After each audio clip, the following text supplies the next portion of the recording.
Hello नमस्ते, myself Surajam Sahu from mind magma. And in this video हम लोगों ने जो ऑक्सिलरी वेंटिलेशन के टॉपिक को स्टार्ट किया है उसी चीज़ को हम लोग कंटिन्यू करने वाले हैं और अच्छे से ऑक्सिलरी वेंटिलेशन के बारे में समझने वाले हैं। जैसे कि हम लोगों ने अपने लास्ट वीडियो में ऑक्सिलरी वेंटिलेशन क्या होता है, क्या क्या अलग टाइप्स होते हैं, और हमने एक डिफरेंस देखा था कि एक फोर्सिंग फ़ैन और एग्जॉस्ट फैन में क्या डिफरेंस होता है। अभी हम लोग इस वीडियो में कवर करने वाले हैं हमारे स्कीमेटिक ऑफ फैंस के अलग अलग अरेंजमेंट्स और उसका क्या स्कीमेटिक डायग्राम होता है हमारे फैंस का, कैसे वो चीज़ वर्कआउट करती है, उस चीज़ के बारे में समझेंगे और उसके कुछ एडवांटेजेस और डिसएडवांटेजेस को देखने वाले हैं हम इस वीडियो में। So before we start this video, make sure to like, share and subscribe our YouTube channel to get more information about mining. So let us start with the intro part.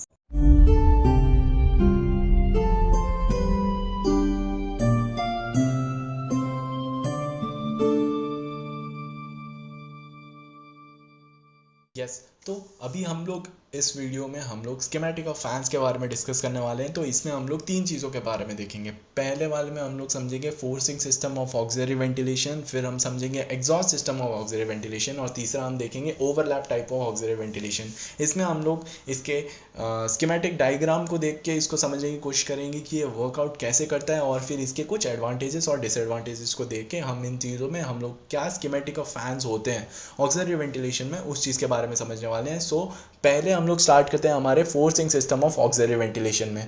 तो जैसे कि आप लोग अभी मेरे side वाले diagram आपकी screen पे ये डायग्राम को देख पा रहे होंगे, ये एक स्कीमेटिक डायग्राम है हमारे forcing system of auxiliary ventilation का। अभी इस केस में जो वेंटिलेटर या फिर जो फ़ैन है, जैसे कि आप लोग देख सकते हैं फ़ैन यहाँ पे लिख रखा है, वो हमारा प्लेस होता है 4.5 मीटर हमारे जो एंट्रेंस है हमारे हेडिंग का, और ये होता है हमारे इनटेक साइड में जो हमारा मेन एयरवे होता है उस साइड में हम लोग इसको 4.5 मीटर से दूर करते हैं। अभी हम लोग ये 4.5 मीटर क्यों हम लोग इतना दूर हम लोग क्यों रखते हैं, ये इसीलिए रखते हैं ताकि हमारा जो एयर का रीसर्कुलेशन है वो चीज़ को हम लोग प्रिवेंट कर पाए।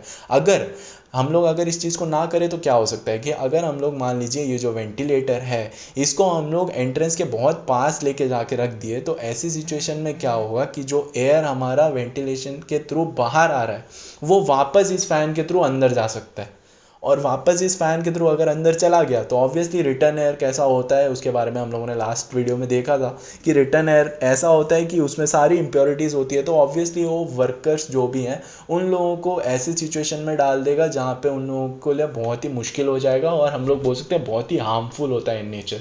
तो इसीलिए इस केस में हम लोगों का जो डक्ट है उसको हम लोग इनटेक की तरह यूज़ कर रहे हैं, और जो हमारी हेडिंग है उसको हम लोग एज ए रिटर्न एयर की तरह यूज़ करते हैं। और जो इसमें जो क्वांटिटी है हमारी कितनी एयर सर्कुलेट होनी चाहिए उसके बारे में समझे तो ये जनरली हमारे जो मेन एयरवे है उसका हाफ होना चाहिए, या फिर हम लोग प्रेफरेबली अगर देखें तो जो मेन एयरवे का 1/3 होता है उसी को हम लोग यूज़ करते हैं। और जो इसका ये जो फोर्सिंग सिस्टम है हमारे ऑक्सिलरी वेंटिलेशन का, ये हम लोग इसीलिए यूज़ करते हैं ताकि हमारा जो एक एयर का फ्लो है वो स्टेडी रहे, वो एक मेंटेन रहे हमारे मेन हेडिंग में या फिर मेन एयरवे में, जब हम लोग एक एंट्रेंस जो होती है हमारी हेडिंग की उस टाइम पे, या फिर हम लोग बोल सकते हैं कि it is practice to see that the steady flow of air is maintained in the main airway. जो हमारा स्टेडी फ्लो है हमारे मेन एयरवे वो मेंटेन्ड हो जब हम हमारे हेडिंग के अंदर एंट्रेंस कर रहे हैं। तो अभी ये हो गया हमारा एक, हम लोगों ने स्कीमेटिक डायग्राम देखा। अभी कुछ इसके एडवांटेजेस और डिसएडवांटेजेस को समझते हैं। तो पहला एडवांटेज इसका ये है कि ये हम लोगों को फ्रेश और ड्राई एयर प्रोवाइड करता है हमारे फेस की तरफ, right. That is the first advantage. Second advantage ये है कि द लाइफ ऑफ फैन या फिर जो फैन का जो लाइफ है और जो मोटर है वो हाई होता है, क्योंकि ये जो है फैन वो हमने इस जगह पे प्लेस कर रखा है जिसमें हम लोगों का जो एयर जो इसके थ्रू फ्लो हो रहा है वो हमारा फ्रेश एयर है, क्लीन एयर है। जैसा कि हम लोगों ने अपने लास्ट वीडियो में फोर्सिंग फैन और एग्जॉस्ट फैन के बारे में देखा था कि फोर्सिंग फैन जो है वो डील करता है हमारे क्लीन एयर के साथ। तो हम लोग जब वो क्लीन एयर के साथ डील करता है तो ऑब्वियसली उस पर इतना इफेक्ट नहीं पड़ने वाला है, तो इसी की वजह से जो लाइफ होती है हमारी फैन और मोटर की वो हमारी यहाँ पे अच्छी और ज़्यादा होती है। तीसरा ये है कि जो मेंटेनेंस है हमारा फैन और मोटर का वो हमारा कम होता है। ऑब्वियसली फैन और मोटर की अगर लाइफ अच्छी है, क्योंकि वो लाइफ अच्छी इसीलिए है क्योंकि वो इतना फ्रेश एयर से वो पास आउट हो रहा है, तो इस पर इतना हार्म नहीं हो रहा है, तो इसीलिए उसको ज़्यादा मेंटेनेंस की ज़रूरत नहीं पड़ती है, तो इसी के लिए वो कॉस्ट वहाँ पे बच जाता है। और हमारा नेक्स्ट एडवांटेज ये है कि इस टाइप ऑफ वेंटिलेशन में जो हमारा एयर है वो हमारे हाई वेलोसिटी से हम लोग उसको एयर ट्रैवल करवा रहे हैं, और ये हमारा एडवांटेजेस जब हम लोग का गर्म और ह्यूमिड कंडीशन होता है नियर द फेस, उस सिचुएशन में ऐसे टाइप का वेंटिलेशन हम लोगों को बहुत ही ज़्यादा हेल्प आउट करता है। ये हो गया हमारे कुछ एडवांटेजेस। अभी हम डिसएडवांटेजेस की तरफ आते हैं। अभी इसमें क्या हो रहा है कि जब हमारा ब्लास्टिंग हो रहा है तो जो ब्लास्ट डस्ट और जो फ्यूम्स होते हैं जो हमारे हेडिंग्स के आ रही, वो हमारी बहुत ही स्लो मूवमेंट कर रही होती है, अराउंड 0.15 मीटर पर सेकेंड। अभी इसके वजह से जो हमारा डस्ट और फ्यूम का जो रिमूवल प्रोसेस है ये बहुत ज़्यादा टाइम ले लेता है, अगर हमारा जो हेडिंग है वो बहुत ज़्यादा लंबा है। और इसके वजह से ये जो हमारे लोग वहाँ पे अगर काम कर रहे हैं ऐसे सिचुएशन में, उनके लिए बहुत ही ज़्यादा प्रॉब्लमेटिक हो जाता है, बहुत ही ज़्यादा हजार्डस हो जाता है अगर ऐसे सिचुएशन में वो लोग काम कर रहे हैं। तो ये हो गया हमारे, हम लोग अगर स्कीमेटिक डायग्राम देख के ये जो forcing system of auxiliary ventilation है उसके बारे में। Let us go to our next part which is our exhaust system of auxiliary ventilation. अभी exhaust system of auxiliary ventilation को समझ रहे हैं तो आपके सामने अभी exhaust system of auxiliary ventilation का एक स्कीमेटिक डायग्राम आप देख पा रहे होंगे। अभी इसमें क्या है कि जो हेडिंग है हमारी वो हमारी इनटेक की तरह यूज करते हैं हम लोग, और जो हमारा डक्ट है उसको हम लोग एज अ रिटर्न कंसिडर करते हैं। ठीक है। अभी हम लोग का जो फोर्सिंग था उसमें हम लोग क्या कर रहे थे, इसका ऑपोजिट कर रहे थे। जो हमारा हेडिंग था वहां से हम लोग एंट्रेंस दे रहे थे, और जो हमारा डक्ट जो हमारा क्या बोलते हैं यस जो हेडिंग था उसको वैसे यूज़ कर रहे थे, और जो हमारा रिटर्न हेड था वहाँ से हम लोग का रिटर्न या फिर हेडिंग से वो निकल रहा था, डक्ट से इन हो रहा था और हेडिंग से निकल रहा था, जबकि यहाँ पे उल्टा है। ठीक है। अभी इसको समझने की कोशिश करते हैं। तो इसमें भी फोर्सिंग फैन की तरह हम, जैसा हम लोगों ने फोर्सिंग सिस्टम की तरह, इसमें भी जो हमारे वेंटिलेटर फैन होते हैं वो 4.5 मीटर हम लोग दूर रखते हैं हमारे हेडिंग से। ये सेम ही रीज़न की वजह से होता है कि हम लोग सर्कुलेशन को प्रिवेंट कर पाए। अगर सर्कुलेशन हो गया तो ऐसे सिचुएशन में क्या होता है कि जो हमारा एयर है वो रीसर्कुलेट हो जाएगा, और वापस से वही चीज़, सेम चीज़ होगी जो हमारी फोर्सिंग सिस्टम में हो रही थी, कि वही एयर वापस, इम्प्योर एयर वापस माइंस के अंदर जाएगा, वर्कर के लिए हजार्डस होगा। और यही चीज़, ये हो गया हमारा एक जनरल वर्किंग, जैसे कि आप लोग अभी डायग्राम में देख पा रहे होंगे कि यहाँ से हम लोगों का थ्रू एयर या फिर प्योर एयर आ रहा है, और फिर वहाँ से हमारे जो ये रिटर्न एयर है वो हमारे डक्ट्स के थ्रू निकल रहा है, और ये फ़ैन जो है यहाँ पे एग्जॉस्ट सिस्टम है वहाँ से इस चीज़ को निकाल रहा है, राइट। और अभी हम लोग इसके एडवांटेजेस के बारे में समझते हैं। तो एक एडवांटेज इसका ये है कि ये जो सिस्टम है वेंटिलेशन का, ये एग्जॉस्ट सिस्टम जो है ये हमारा प्रेफर होता है जहाँ पे जो हमारा डस्ट है उसको हम लोग as a main hazard consider कर रहे हैं। इसमें क्या हो रहा है कि जो पॉल्यूटेड एयर है वो हमारा डायरेक्टली डक्ट के अंदर चले जा रहा है, और इसके वजह से हमारे जो फ्रेश एयर है वो हमारे हेडिंग के जो लेंथ है उसमें वो फ्रेश एयर आराम से मूव कर पाएगा। तो ये हो गया हमारा एक advantage.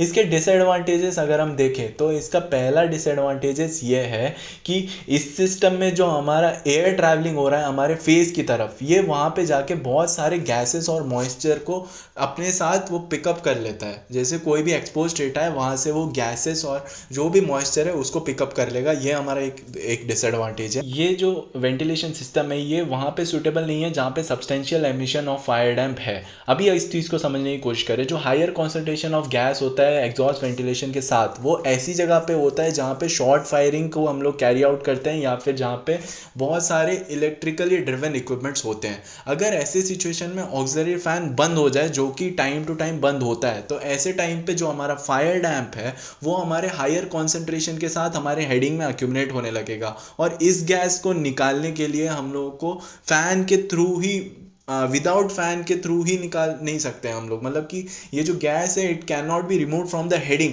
Without passing through the fan, और जो कि बहुत ही अनडिजायरेबल है, जिससे हम लोग को ये एक एज अ डिसएडवांटेज हम लोग कंसिडर कर सकते हैं। अभी जो हमारा तीसरा डिसएडवांटेज ये है कि जो फैन और मोटर होते हैं ये ऑब्वियसली कंटेमिनेटेड गैस और मॉइस्चर और corrosive effect of blasting fumes, ये सारी चीज़ों से क्या बोलते हैं हम लोग इंटरेक्ट करता है, इस सारी चीज़ों से वो इंटरेक्ट करता है। तो जिसके वजह से इसकी जो लाइफ होती है फैन और मोटर की वो हमारी कम हो जाती है, और ऑब्वियसली अभी इसके साथ ऐसा चीज़ हो रहा है तो उसका जो मेंटेनेंस है वो भी बढ़ जाएगा। ये हो गया हमारे exhaust system of auxiliary ventilation के बारे में। अभी हम लोग नेक्स्ट वाले पे चलते हैं, that is our overlap type of auxiliary ventilation. अभी overlap type of auxiliary ventilation के बारे में समझते हैं। तो जो overlap system of auxiliary ventilation है, जैसे कि नाम से हम लोग बोल सकते हैं, ये एक कॉम्बिनेशन है बोथ हमारे forcing as well as exhaust system का। इस सिस्टम में क्या होता है, 2 डक्ट्स होते हैं हमारे वेंटिलेशन के लिए, हेडिंग के लिए जो वेंटिलेटिंग होता है उसमें 2 डक्ट्स होते हैं। जो मेन डक्ट होता है वो हमारा एयर को एग्जॉस्ट करता है हमारे हेडिंग की तरफ, हेडिंग से, फ्रॉम द हेडिंग। और हमारा एक शॉर्ट डक्ट होता है इन बाय हेडिंग के टाइम पे, जो हमारा बोल सकते हैं जिसमें फोर्सिंग टाइप ऑफ फैन होता है, वो हमारे आउट बाय की तरफ होता है।